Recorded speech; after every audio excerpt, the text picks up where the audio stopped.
மரத்துல இருந்து உதிர்ற இலைகளை மரம் தன்னோட வசம் இழுத்து பிடிச்சி வச்சுக்க எந்த முயற்சியும் எடுக்கிறது கிடையாது. அது மாதிரி தான் நானும் என் வாழ்க்கையை விட்டு தானா விலகி போக ஆசைப்படுற எந்த உறவையும் நானா தடுத்து நிறுத்துறது கிடையாது. என்னோட உணர்வுகளையும் என்னோட அன்பையும் என்னோட சந்தோஷங்களையும் கொஞ்சம் கூட ஏறெடுத்து கூட பார்க்காத ஒருத்தர்கிட்ட தான் என்னோட அத்தனை அக்கறைகளும் அன்பும் எட்டி எட்டி பார்க்குது. எனக்குள்ள இருக்கிற இந்த போராட்டம் போதும். என்னோட வழிகளை காட்டுறதுக்கும் சொல்றதுக்கும் வார்த்தைகள் இருந்தாலும் அதை வாசிக்கிறப்ப கேட்கறதுக்கு நீ இல்லாம போயிடுற.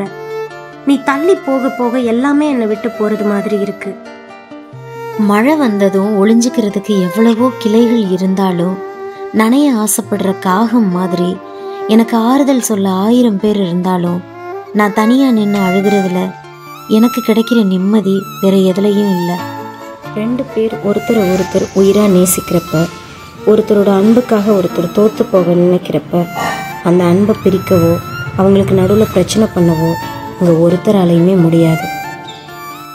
நம்ம 2 பேரும் விரும்பி தான் பிரிஞ்சோம்.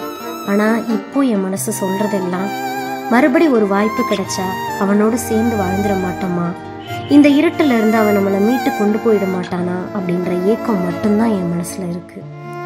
அவ்வளவு சீக்கிரத்தில் நம்மளால் ஒரு உண்மையான உறவை மறக்க முடியாது. நாம் உண்மையாக நேசிச்சிருந்தா நாம் கேட்குற ஒவ்வொரு பாடல் வரிகளும் கூட அவங்கள நமக்கு ஞாபகப்படுத்திக்கிட்டே தான் இருக்கும்.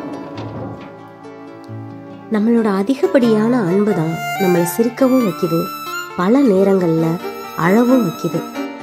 அளவுக்கு மிஞ்சினா அமிர்தம் கூட நஞ்சாகிறப்போ அன்பு மட்டும் அதுக்கு விதிவிலக்கா என்ன? இனிமே இவனை பார்க்கவே கூடாது, இனிமே இவகிட்ட பேசவே கூடாதுன்னு இருந்த எத்தனையோ வைராக்கியமான மனுஷங்களோட மனசை ஒரு நொடியில் உடச்சி எரிஞ்சிடும் ஃபோன் காலை எடுத்து நம்ம சொல்கிற ஒரு ஹலோ.